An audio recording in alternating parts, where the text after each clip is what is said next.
Welcome to Faith, Fire, and Flavor podcast. This title today directly uses a phrase from Galatians 5:25, keep in step. And it starts with the how-to. The everything God. You know, Garth, I was looking at the old tackle box in the garden shed yesterday as we were cleaning it out. It's seen a lot of miles, and it reminded me of how we often treat our faith like pieces of equipment we only pull out when we're going fishing or heading to church. It's a compartment trap, right?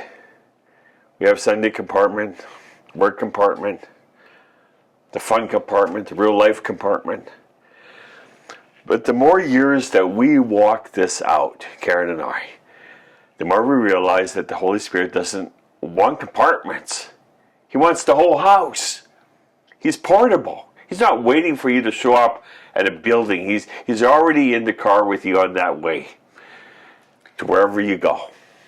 That's where fire and the flavor we always talk about. It's not a distant flame.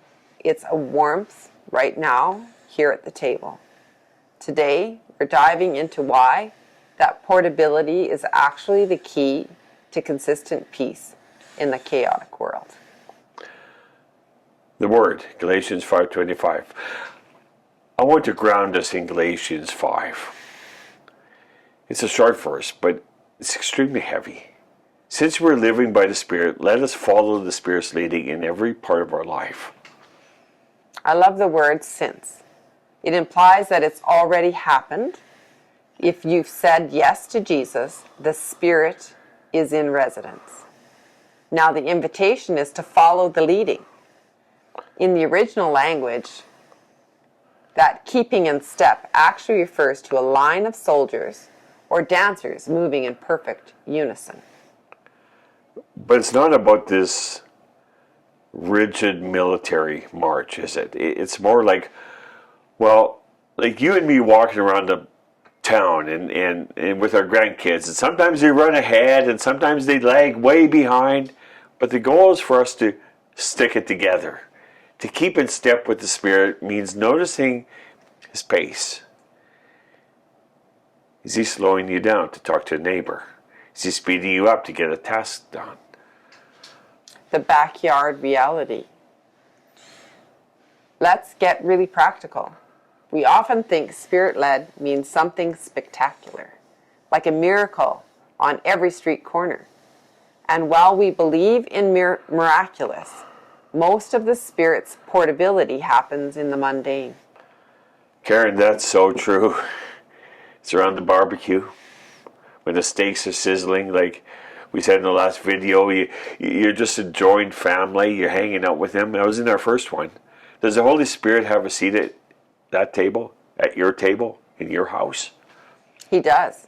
He's the one who prompts you to hold your tongue when you're annoyed, or gives you the flavor to speak a word of encouragement to your kids when they're playing football in the backyard.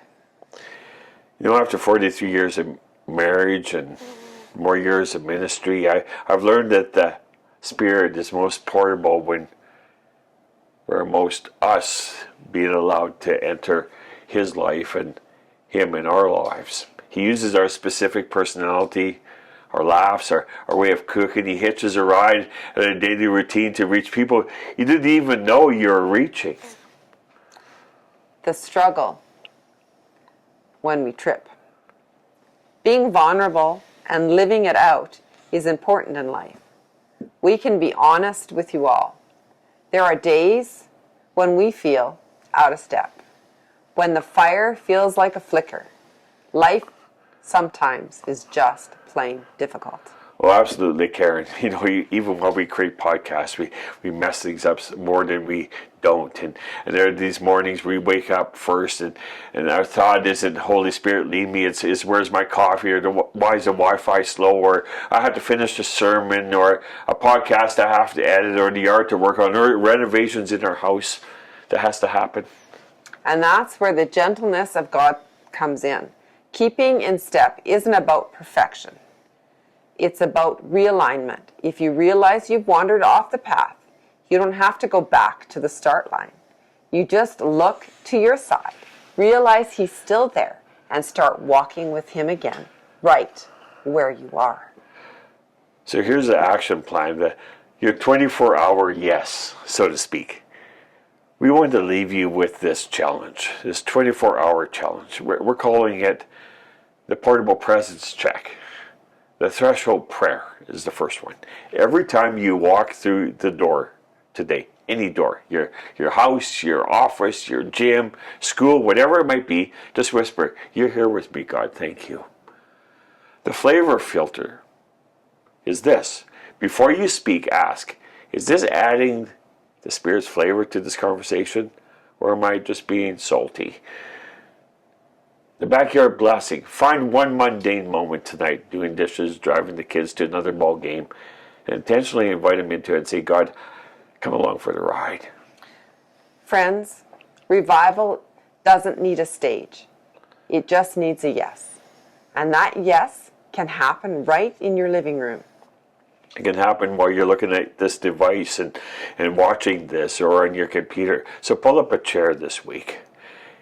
Keep in step. And remember, the fire you are, that lives inside of you, is nurtured. We love you guys. God bless, and have a great day.